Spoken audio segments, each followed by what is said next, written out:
Un campesino humilló a un juez soberbio con un cuaderno viejo y unas botas llenas de lodo. Fíjate ao final que você irá saber cómo fue que terminó esa historia. El aire del tribunal era pesado, olía a madera vieja y a miedo, un lugar diseñado para hacerte sentir pequeño. Frente a mí, el juez, con su toga negra y su mirada de desprecio, parecía un buitre esperando su festín. Yo solo era Julián Herrera, un hombre de campo, con las manos callosas de tanto trabajar la tierra que amaba. Mi ropa no era elegante, mis botas estaban manchadas con el barro de mi propio esfuerzo, un pecado en ese lugar. A mi lado, mi cuaderno arrugado, el único tesoro que tenía lleno de notas y recortes de leyes olvidadas. ¿Alguna vez te has sentido tan fuera de lugar que hasta respirar parece un acto de rebeldía? Comenta aquí abajo. El juez golpeó la mesa con su martillo, un sonido seco que retumbó como un trueno en la sala silenciosa. «¡Cállate, campesino!», gritó, y su voz estaba cargada de un veneno que buscaba humillarme, aniquilarme sin tocarme.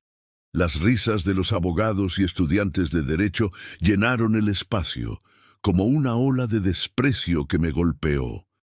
Sentí mis mejillas arder, pero no de vergüenza, sino de una rabia fría y controlada que había guardado por años. Lo que ellos no sabían era que esa humillación era el combustible que necesitaba para encender mi propia hoguera. Pero lo que sucedió después cambiaría las reglas del juego para siempre, de una forma que nadie podría haber imaginado. Apreté mi cuaderno con fuerza, sintiendo el papel gastado bajo mis dedos. Era mi única arma en esa guerra. El abogado de la hacienda sonreía, un gesto torcido y lleno de soberbia. Creía que la victoria ya era suya. Él representaba el poder, el dinero, la influencia que podía comprar la justicia y torcer las leyes a su antojo.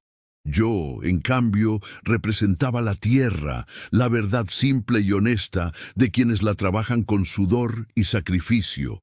¿Crees que el dinero puede comprar la verdadera justicia? Déjame saber tu opinión en los comentarios. Respiré profundo, llenando mis pulmones con ese aire viciado, y me preparé para la batalla que estaba por venir. Levanté la mirada y la clavé en los ojos del juez, sin parpadear, sin mostrar ni una pizca de miedo. El silencio volvió a caer sobre la sala, pero esta vez era un silencio tenso, cargado de una extraña expectativa. Ellos esperaban que me quebrara, que pidiera perdón por mi osadía, pero yo no estaba allí para pedir, sino para exigir.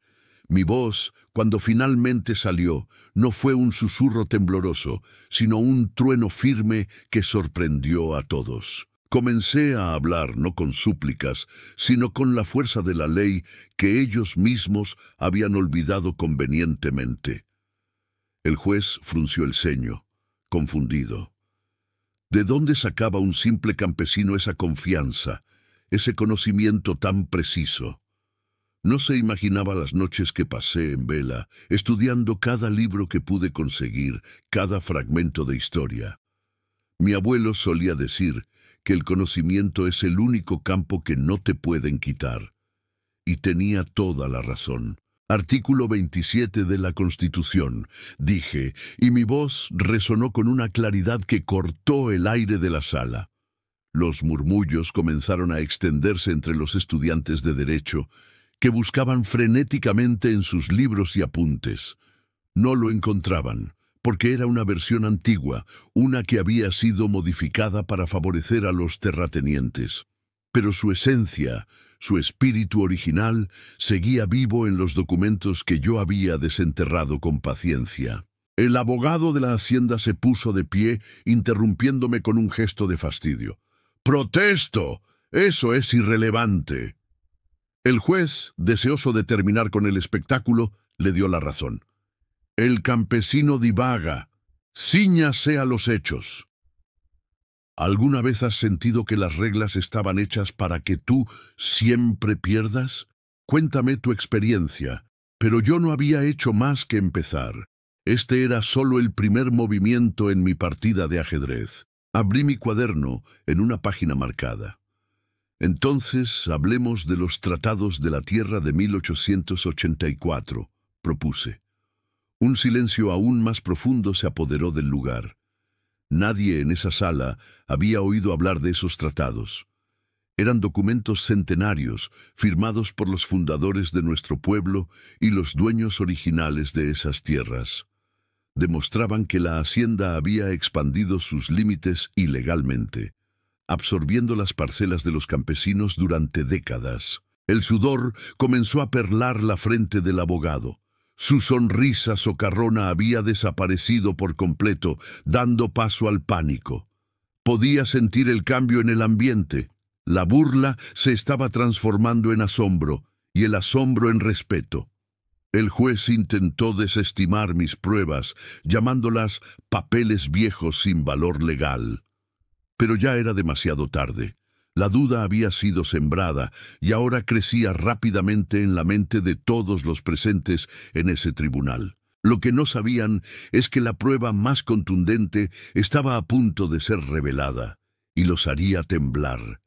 Cada documento que presentaba era un martillazo en la estructura podrida de su justicia comprada y arreglada. Mostré mapas antiguos, registros de propiedad escritos a mano, testimonios de nuestros bisabuelos guardados como reliquias familiares. La historia de mi pueblo estaba contenida en esas hojas amarillentas, una historia de despojo y resistencia silenciosa. «Estos no son papeles viejos, su señoría», dije, mi voz cargada de la emoción de generaciones. «Es nuestra memoria». La gente en las bancas traseras, los otros campesinos que habían venido a apoyarme, comenzaron a asentir, a murmurar.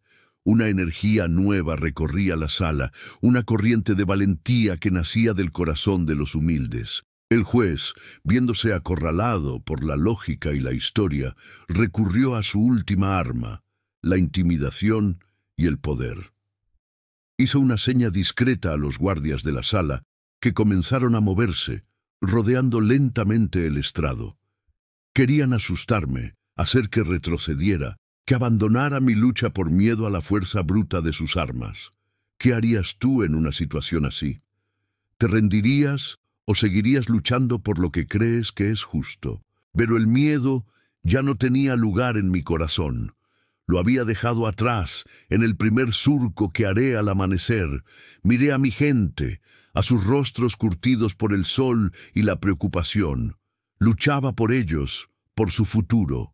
Me alcé no solo físicamente, sino con todo el peso de mi convicción, y sostuve mi cuaderno como si fuera un estandarte. La verdad escrita en estas páginas es más fuerte que cualquier bala que puedan disparar, proclamé con voz potente. Fue como si una represa se hubiera roto. El murmullo de mi gente se convirtió en un grito colectivo, un grito que no era de rabia, sino de afirmación, de dignidad recuperada, de saberse con la razón.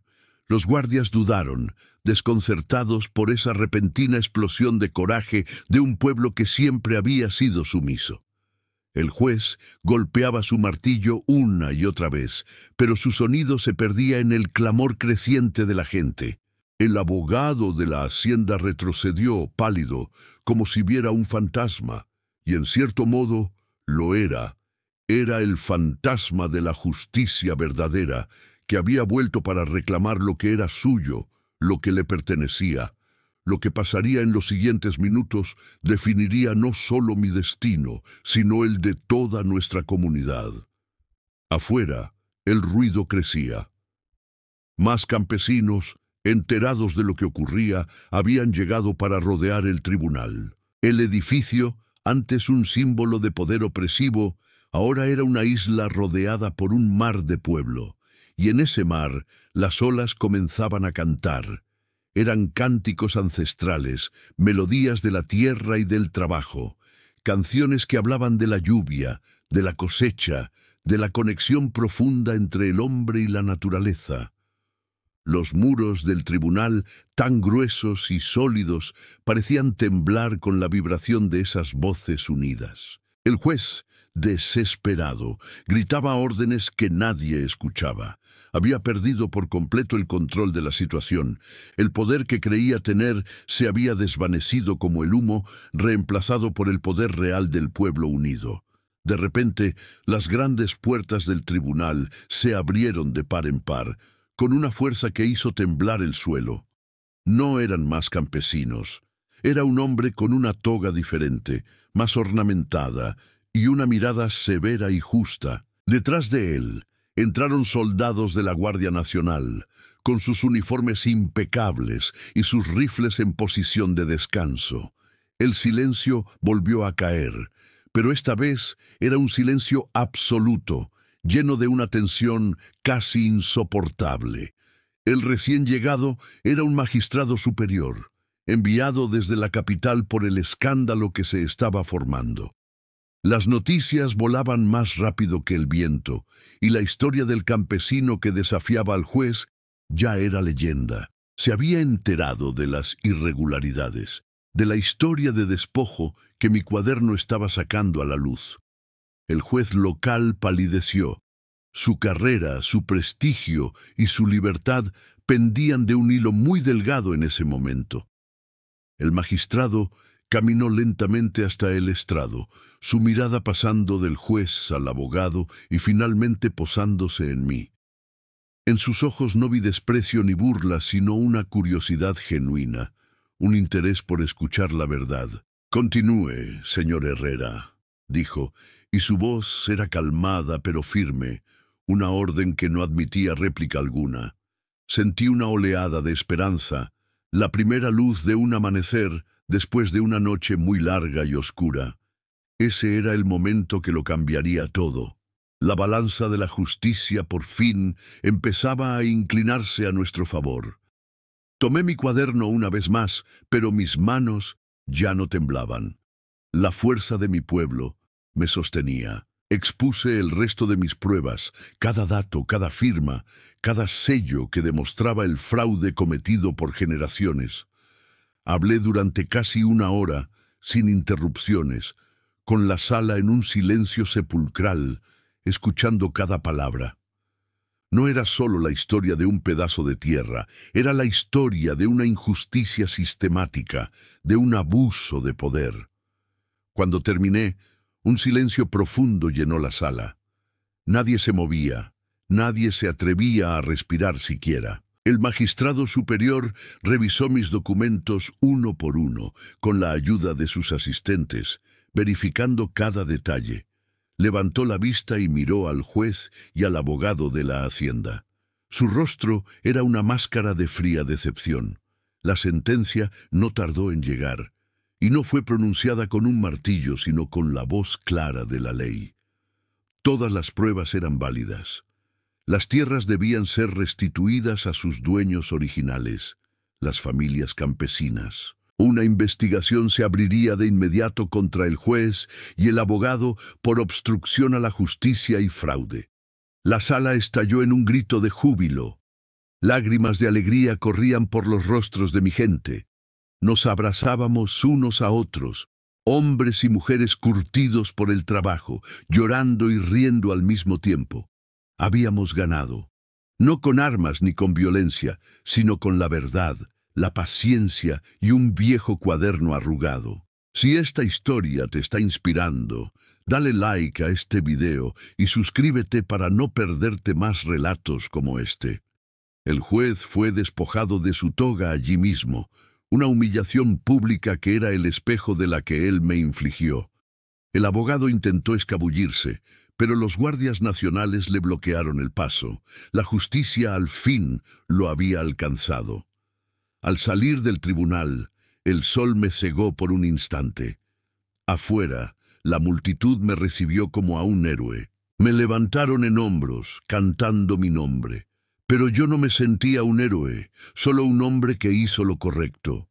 Mi cuaderno pasó de mano en mano como una reliquia sagrada, un símbolo de nuestra lucha y nuestra victoria. Ese día aprendimos una lección invaluable. La justicia no se viste con corbatas ni togas elegantes. A veces, La justicia camina descalza entre los surcos del campo, con las manos manchadas de tierra fértil, y su voz puede nacer de la garganta de un campesino que se atreve a levantarse contra la soberbia de los poderosos. ¿Te has sentido alguna vez impotente frente a una injusticia? Comparte tu historia. Tu voz también es importante. Desde ese día, el nombre de Julián Herrera se convirtió en una leyenda en toda la región. Un susurro de esperanza. Mi cuaderno fue copiado y estudiado. Sus páginas se convirtieron en la guía para otros pueblos que sufrían lo mismo. La historia se grabó en la memoria colectiva, un recordatorio eterno de que la verdad escrita es más fuerte que las balas. Demostramos que incluso cuando la tiranía intenta callarte, la voz de la verdad puede hacer temblar los cimientos del poder. La verdadera fuerza no está en la riqueza ni en las armas, sino en la unidad de un pueblo y la justicia de su causa. La celebración duró hasta el amanecer, con música, comida y una alegría que no habíamos sentido en muchas generaciones. Fue una fiesta de la dignidad, una celebración no solo de la tierra recuperada, sino de nuestras voces reencontradas.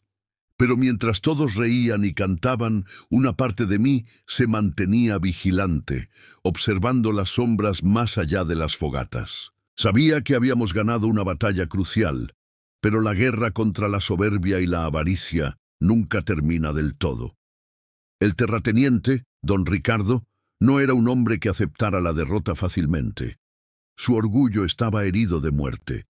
Y un hombre poderoso con el orgullo herido puede ser más peligroso que una serpiente acorralada en su propio nido. ¿Crees que los poderosos se rinden alguna vez o simplemente cambian de estrategia? Cuéntame qué piensas en los comentarios. Al día siguiente, mientras caminaba por mis tierras, el aire se sentía diferente, más limpio, más nuestro. Cada planta, cada puñado de tierra parecía vibrar con una nueva energía, una sensación de pertenencia que nos habían robado. Mis vecinos me saludaban con un respeto que antes no existía, una admiración que a veces me pesaba en los hombros. Dejé de ser solo Julián, el campesino. Me convertí en don Julián, el hombre que leyó la ley, el que nos defendió. El artículo contaba cada detalle de nuestra lucha, nuestra resistencia y nuestro espíritu inquebrantable. La respuesta fue algo que nunca, ni en nuestros sueños más salvajes, hubiéramos podido imaginar.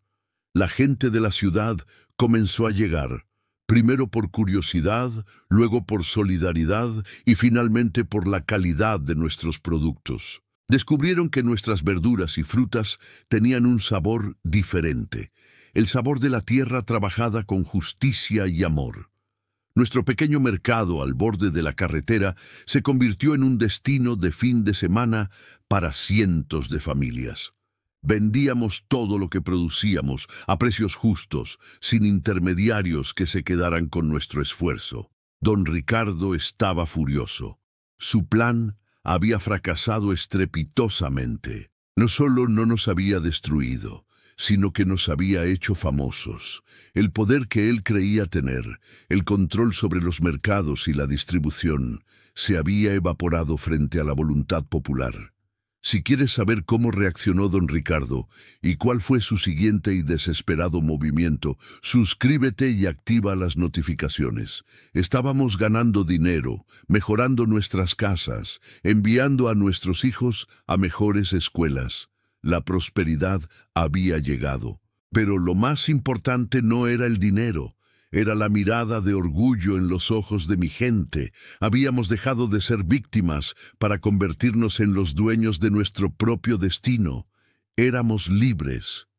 Sin embargo, en el fondo de mi corazón, sabía que un hombre como don Ricardo no se quedaría de brazos cruzados.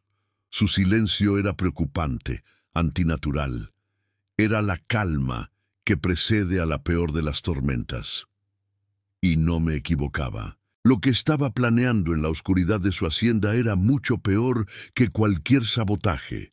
Era un plan que no atacaría nuestras cosechas, sino que buscaría destruir lo más valioso que teníamos, nuestra unidad. La estrategia de don Ricardo fue brillante en su maldad. No usó la fuerza, sino un veneno mucho más sutil, la duda. Comenzó a esparcir rumores, susurros que viajaban de boca en boca como una plaga invisible, infectando la confianza que habíamos construido. Los rumores decían que yo, Julián Herrera, me estaba enriqueciendo a costa de los demás, que hacía tratos secretos. Decían que el dinero de la cooperativa no se repartía de forma justa, que yo me quedaba con la mejor parte.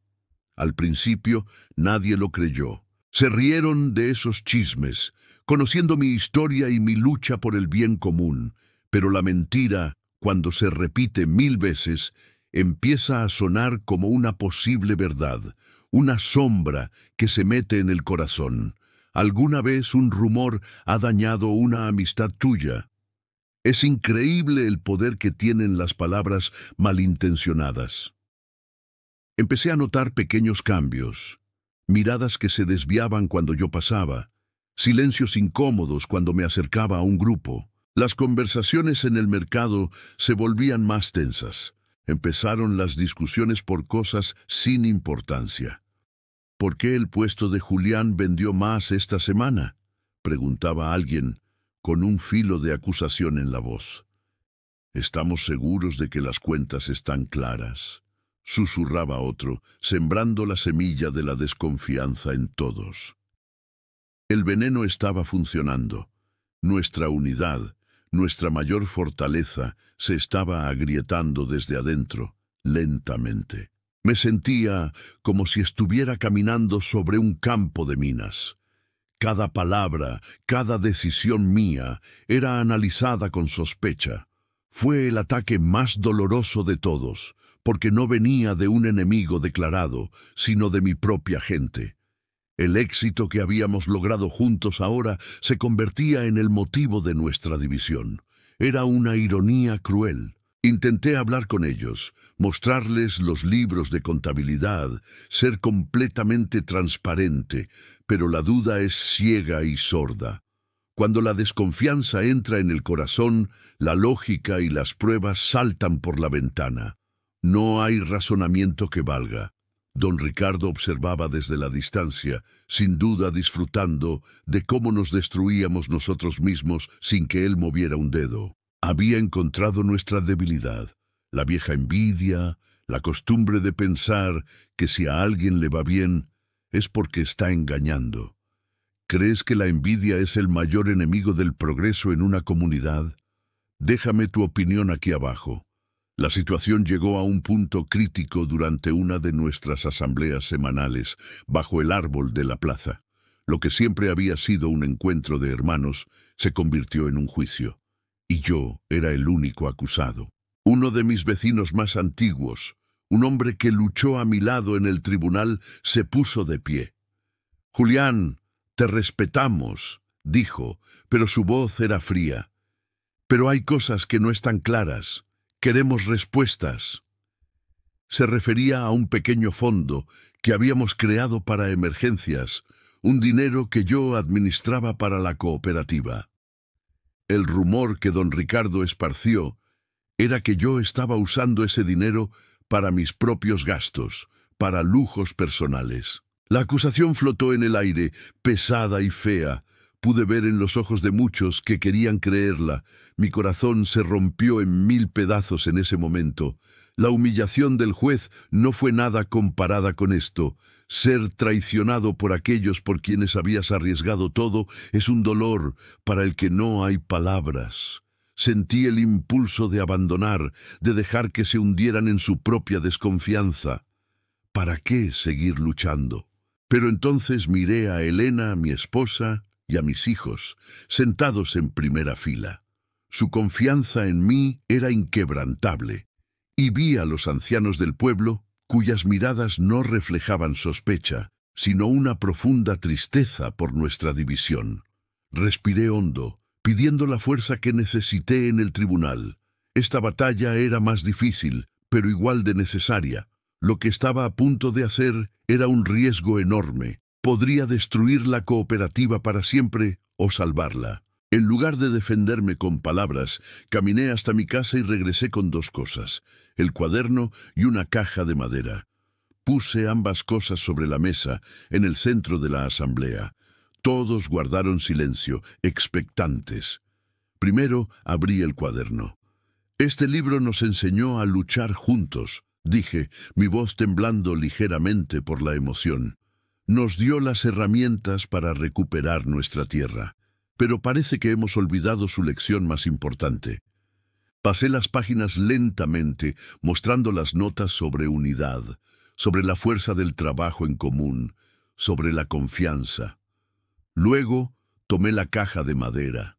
Era la caja donde guardaba cada centavo del fondo de emergencias.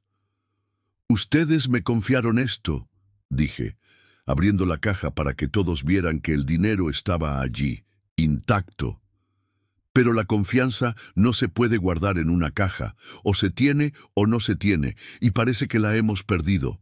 Tomé la caja y la puse en manos del vecino que me había acusado.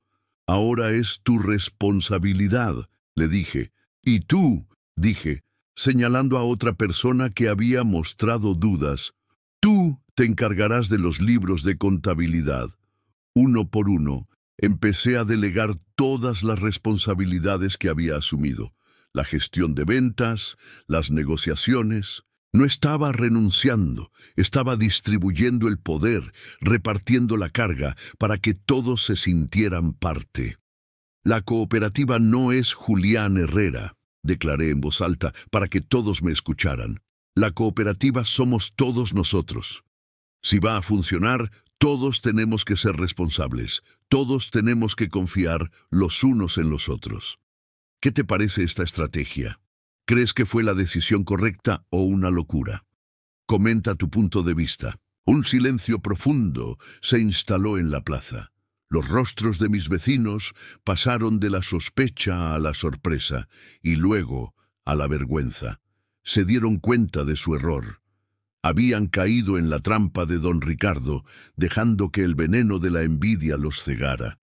El hombre que me había acusado públicamente me miró con los ojos llenos de lágrimas y me devolvió la caja. «Perdónanos, Julián», dijo, y su voz se quebró. «Somos unos tontos, nos dejamos envenenar por la envidia». Fue como si una presa se rompiera. Uno a uno, los demás empezaron a pedir disculpas, a reconocer su error. Ese día nuestra comunidad renació, más fuerte y más sabia. Aprendimos la lección de la manera más dura posible. Entendimos que nuestro verdadero enemigo no era solo el terrateniente, sino también la desconfianza que llevamos dentro. Celebramos nuestra reconciliación con una fiesta, no tan alegre como la de la victoria, pero sí más profunda, más significativa. Habíamos estado al borde del abismo, a punto de destruir con nuestras manos lo que tanto nos costó construir. Si esta parte de la historia te ha conmovido, compártela ahora para que más personas entiendan el poder de la unidad. A partir de ese día, establecimos un sistema de rotación. Todos aprenderían a llevar las cuentas, a gestionar.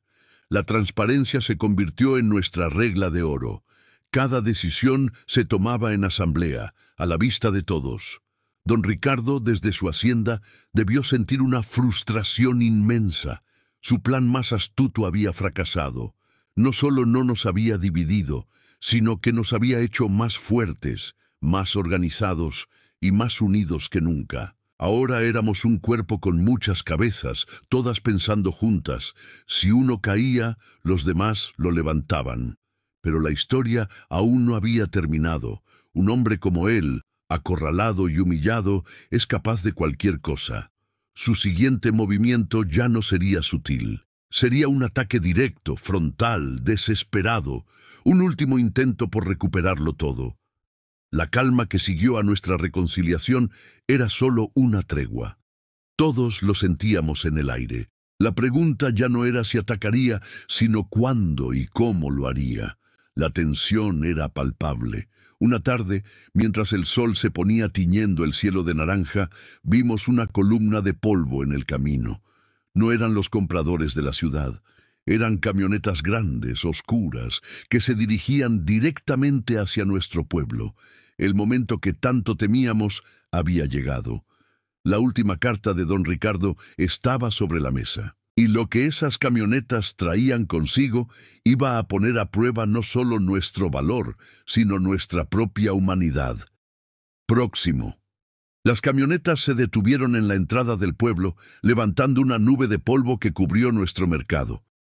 El silencio se apoderó de nosotros. Los niños dejaron de jugar y corrieron a esconderse detrás de sus madres. De los vehículos bajaron unos hombres. No eran del pueblo. Tenían miradas frías y músculos tensos, listos para la acción. No venían a comprar, venían a destruir. Era evidente en la forma en que caminaban, con una arrogancia depredadora. Uno de ellos, que parecía el líder, se adelantó. Tenía una cicatriz en la mejilla y una sonrisa desagradable. «Don Ricardo les manda saludos», dijo. Su voz era como el raspado de una piedra. «Dice que se acabó la fiesta». Nadie respondió. Nos quedamos inmóviles, un muro de gente silenciosa y observadora, parados frente a nuestros puestos de venta. ¿Qué sientes cuando te enfrentas a la intimidación?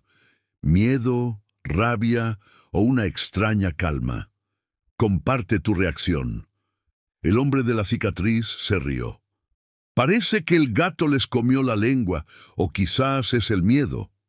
Hizo una seña y sus hombres se movieron. Llevaban mazos y palancas. Su objetivo era claro: destruir nuestro mercado. Mi primer impulso fue correr hacia ellos, interponerme, luchar. La rabia me quemaba por dentro, pidiendo a gritos salir. Pero entonces vi los rostros de mi gente. Había miedo, sí, pero también había una firmeza que no había visto antes. Recordé nuestra promesa. No responderíamos a la violencia con más violencia. Eso era lo que don Ricardo quería. Quería que lo atacáramos para poder acusarnos de criminales, para que la ley se pusiera de su lado. No caeríamos. Levanté una mano, una señal para que todos mantuvieran la calma. «Nadie se mueva», dije en voz baja pero firme. «No les daremos el gusto de vernos perder el control. Nuestra fuerza no está en los puños, sino aquí». Señalé mi cabeza. Los hombres de don Ricardo comenzaron su trabajo de destrucción. El sonido de la madera rompiéndose era como un golpe al corazón. Cada puesto que habíamos construido con nuestras propias manos, cada cartel pintado con ilusión, era reducido a astillas. Nuestros productos, las verduras y frutas cultivadas con tanto esfuerzo, fueron pisoteados y esparcidos por el suelo. Era una escena de una crueldad infinita, un ataque directo a nuestro sustento, a nuestro orgullo, a nuestra esperanza. Las lágrimas corrían por las mejillas de algunas mujeres, pero nadie gritó, nadie suplicó, nadie insultó. Simplemente nos quedamos allí, observando en silencio, nuestros ojos grabando cada detalle de esa injusticia en nuestra memoria. Nuestra pasividad desconcertó a los matones. Estaban acostumbrados a las peleas, a los gritos, a la resistencia física. Nuestra calma silenciosa los desarmaba. Empezaron a mirarse entre ellos, incómodos, como si algo no estuviera bien. Esperaban una reacción violenta que los justificara, pero solo encontraron la dignidad silenciosa de un pueblo unido. De repente, una idea cruzó mi mente, una chispa en medio de la oscuridad. Recordé a la periodista. Si quieres saber cómo una simple idea puede cambiar el curso de una batalla, dale like a este video ahora mismo. Le hice una seña discreta a mi hijo mayor, un joven rápido e inteligente que entendió al instante lo que quería. Se escabulló por detrás de las casas, sin ser visto, y corrió como el viento hacia el único teléfono del pueblo. Tenía que llamar a la periodista. Tenía que contarle lo que estaba pasando. La verdad era nuestra única arma. Mientras tanto, yo tenía que ganar tiempo. Tenía que mantener a esos hombres ocupados el mayor tiempo posible. Di un paso al frente, solo uno. Todos los ojos se clavaron en mí. El hombre de la cicatriz sonrió. Vaya, vaya. El líder decide hablar, se burló. ¿Vas a suplicar que nos detengamos? Es demasiado tarde para eso. Negué con la cabeza. No voy a suplicar nada, respondí con calma. Solo quiero hacerte una pregunta. El hombre pareció sorprendido. ¿Una pregunta? ¿Ahora? ¿Estás loco, campesino? El desprecio goteaba de cada palabra. ¿Cuánto les paga don Ricardo por hacer esto? Pregunté, mi voz clara y fuerte. ¿Les paga lo suficiente por su alma? La pregunta lo golpeó como una bofetada. Su sonrisa se desvaneció, reemplazada por una mueca de rabia. ¿Qué sabes tú de mi alma, miserable campesino? Gruñó, acercándose a mí, su rostro a centímetros del mío. Pude oler el alcohol en su aliento, vi la miseria en sus ojos. No era un monstruo, solo un hombre roto. Sé que eres como nosotros, continué, sin retroceder. Un hombre que trabaja para llevar comida a su familia. Pero el trabajo que haces hoy no alimenta, envenena. Te envenena a ti y a los tuyos. Esto no es trabajo, es vergüenza. Sus hombres habían dejado de destruir. Ahora nos miraban, escuchando cada palabra, la incomodidad creciendo en sus rostros. ¿Crees que las palabras pueden ser más poderosas que la violencia física? Déjame saber qué piensas. Nosotros construimos esto con nuestras manos. Dije, señalando los restos de nuestro mercado. Ustedes lo destruyen con las suyas. Cuando lleguen a casa esta noche y sus hijos les pregunten qué hicieron hoy, ¿qué les van a decir? Les dirán que destruyeron el sustento de otras familias, que pisotearon la comida de otros niños. Sentirán orgullo. El silencio era total. Solo se oía el viento. Mis palabras habían tocado una fibra sensible, un nervio expuesto. El hombre de la cicatriz me miró con odio, pero también con una pizca de duda. Le había dado un espejo. Estaba a punto de golpearme. Pude ver la intención en sus ojos, el puño apretado. Me preparé para el impacto, pero justo en ese instante, un sonido diferente rompió la tensión. El sonido de un motor acercándose a toda velocidad. No eran las camionetas de los matones. Era un coche pequeño y rápido que levantaba una estela de polvo. El coche frenó en seco a nuestro lado, y de él bajó la periodista, con una cámara de fotos en una mano. Detrás de ella, en otro vehículo, venían 2 agentes de la policía estatal, alertados por la llamada de la reportera. La situación había dado un giro de 180 grados en cuestión de segundos. El juego había cambiado. El hombre de la cicatriz y sus matones se quedaron paralizados, atrapados entre la policía y la cámara que no dejaba de disparar flashes. Ya no eran depredadores, eran ratas atrapadas en una trampa. La evidencia de su vandalismo estaba por todas partes. «Están todos detenidos por destrucción de la propiedad privada y amenazas», gritó uno de los policías.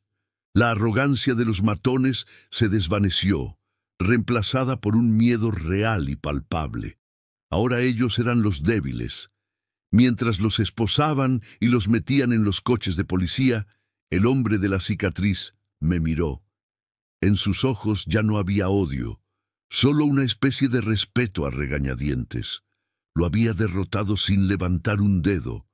Habíamos ganado de nuevo, y una vez más, la verdad y la inteligencia habían triunfado sobre la fuerza bruta. La periodista documentó todo, entrevistó a todos. La historia se haría aún más grande, exponiendo a don Ricardo. Si crees en el poder de la prensa libre para defender la justicia, suscríbete a este canal y apoya las historias reales. Esa noche no celebramos. Estábamos cansados, doloridos por la destrucción, pero con una profunda sensación de paz. Recogimos los escombros de nuestro mercado, no con tristeza, sino con la determinación de reconstruirlo de inmediato. Esta vez sería más grande, más fuerte, un símbolo aún más poderoso de nuestra inquebrantable resistencia. Sabíamos que don Ricardo estaba acorralado. Lo habíamos expuesto, lo habíamos humillado, habíamos arrestado a sus hombres.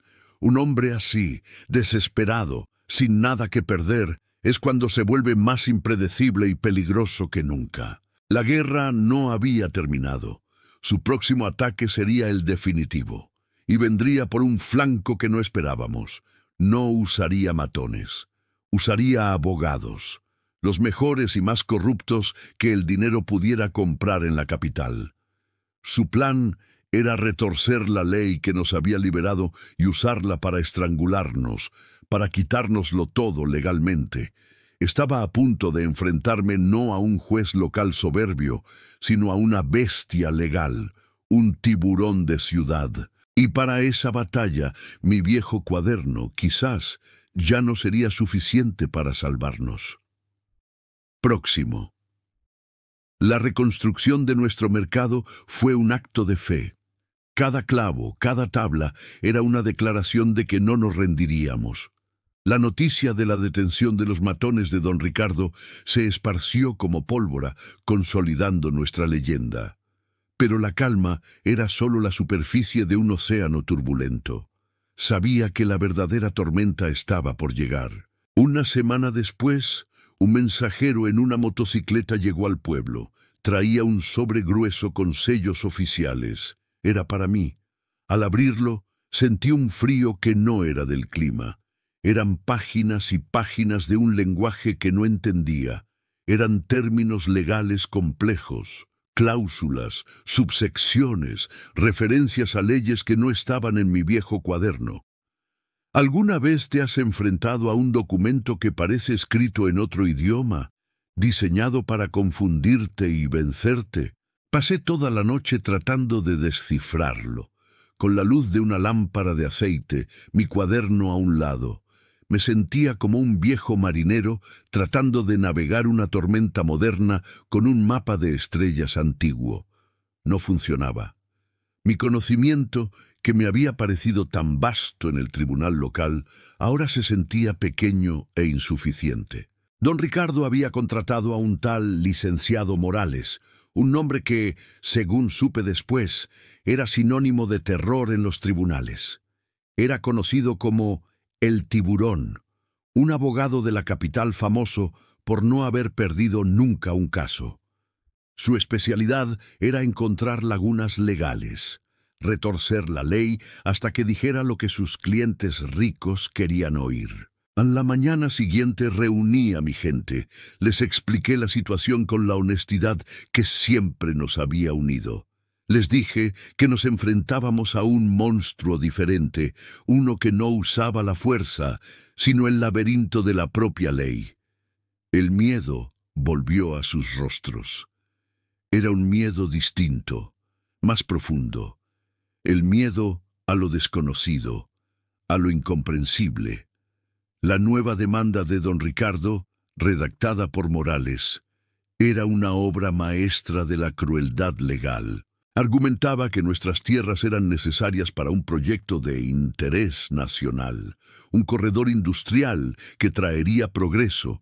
Decía que nuestra cooperativa y nuestro mercado eran un obstáculo para el desarrollo, una reliquia del pasado. Nos pintaba no como víctimas, sino como enemigos del futuro, como campesinos egoístas que frenaban a toda la región.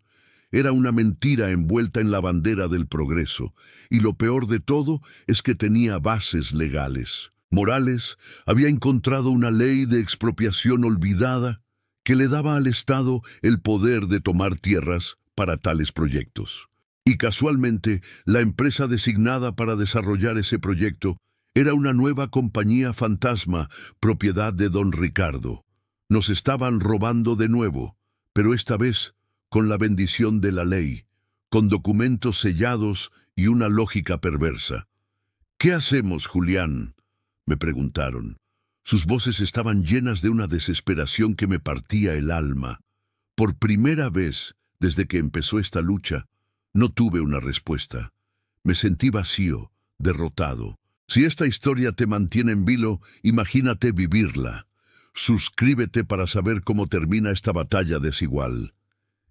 Esa noche no pude dormir. Caminé por los campos bajo la luna, sintiendo el peso del mundo sobre mis hombros. Mi cuaderno estaba sobre la mesa de mi casa, cerrado. Por primera vez sentí que me había fallado. Fue Elena, mi esposa, quien me encontró allí, mirando el horizonte, perdido en mis pensamientos oscuros. «El cuaderno no te ha fallado, Julián», me dijo, como si pudiera leer mi mente. «Solo necesita un nuevo capítulo. El conocimiento que necesitas no está en esas páginas viejas. Está allá afuera», dijo, señalando hacia las luces lejanas de la ciudad. Tenía razón. No podía luchar contra un tiburón desde mi pequeño estanque. Tenía que ir a su océano. Tenía que ir a la capital. Tenía que encontrar a alguien que entendiera ese lenguaje enrevesado, que pudiera luchar con las mismas armas. Al día siguiente, anuncié mi decisión. Iría a la ciudad a buscar ayuda legal. Fue una decisión difícil. Dejar mi tierra, mi familia, mi gente en un momento tan crítico era un sacrificio enorme, pero necesario. La cooperativa reunió el dinero para mi viaje y mi estancia. Cada moneda era un voto de confianza, una oración. El viaje en autobús fue largo y solitario. Vi cómo el verde de mis campos era reemplazado por el gris del concreto. La ciudad era un monstruo de ruido, gente y edificios que parecían tocar el cielo. Me sentí más pequeño que nunca. ¿Te has sentido alguna vez un extraño en un lugar nuevo y abrumador? Es una sensación que te aísla por completo. Durante días vagué por la ciudad, golpeando las puertas de despachos de abogados. La mayoría ni siquiera me recibió.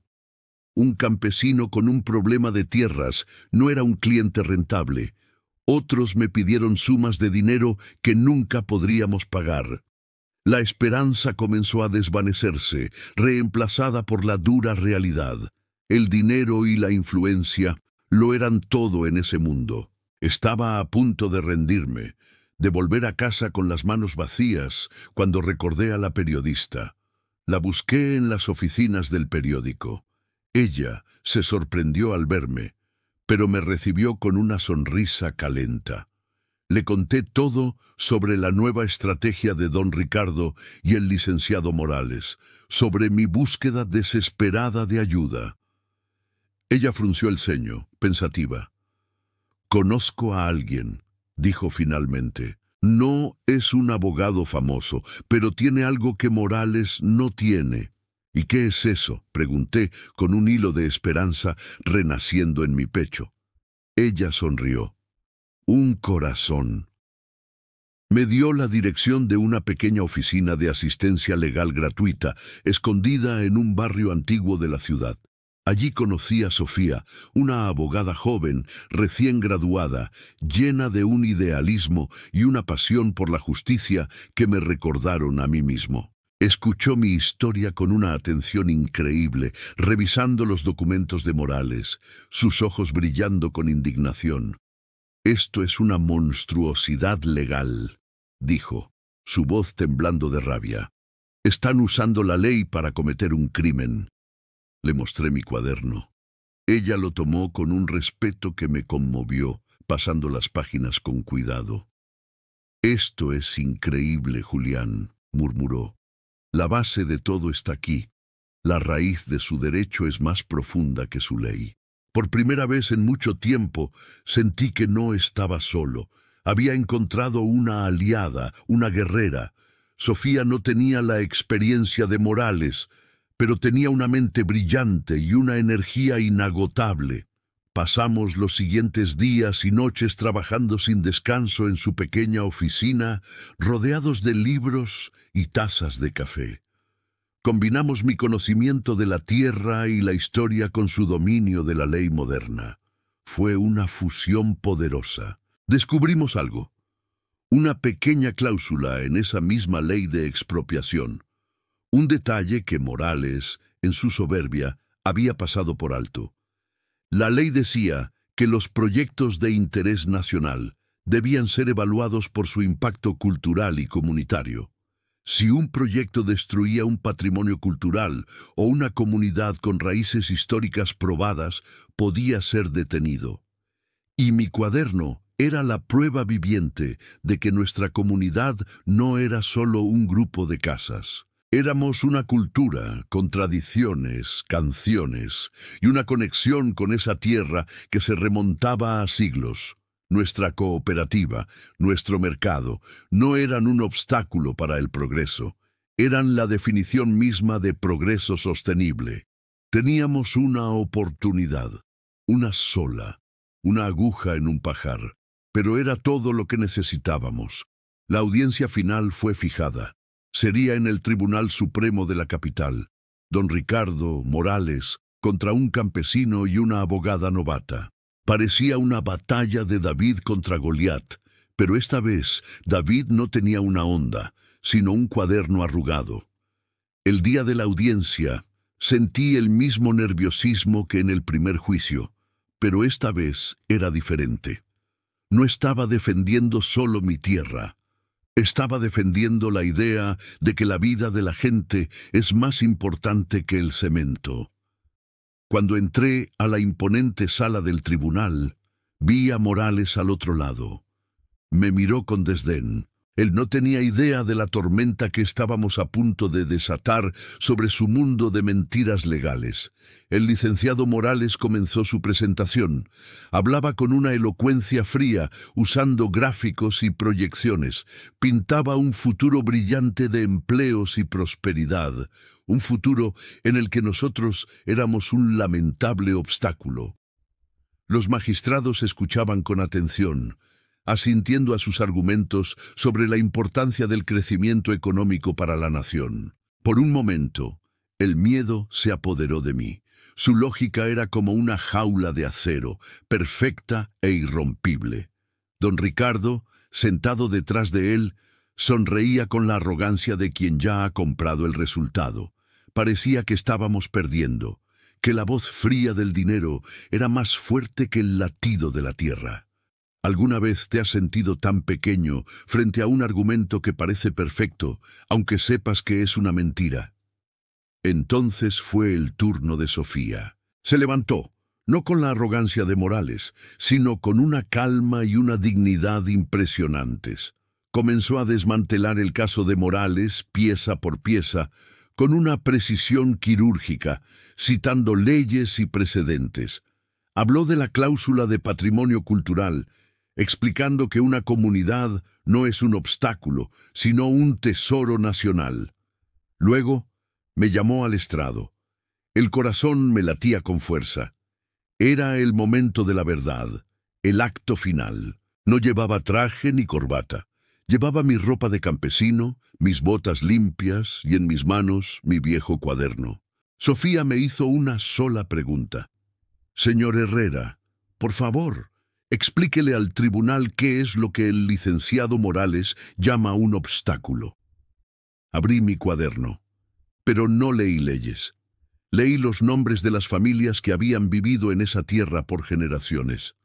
Hablé de las canciones que cantamos durante la siembra, de las historias que nuestros abuelos nos cuentan al anochecer. Describí el olor de la tierra después de la lluvia, un olor que ningún corredor industrial podría jamás replicar. Les conté sobre nuestra cooperativa, sobre cómo aprendimos a superar la envidia y a trabajar como uno solo. Les mostré que no nos oponíamos al progreso, sino que habíamos creado una forma de progreso más humana y sostenible. El progreso que no respeta el pasado ni a la gente no es progreso, dije, mi voz resonando en la sala. Es destrucción. Este cuaderno, continué, levantándolo, no contiene solo leyes, contiene el alma de nuestra gente, nuestras raíces. Ustedes tienen que decidir qué vale más para nuestra nación, el alma de un pueblo o el bolsillo de un solo hombre. Cuando terminé, un silencio profundo y pesado llenó la sala. Era un silencio que valía más que cualquier aplauso.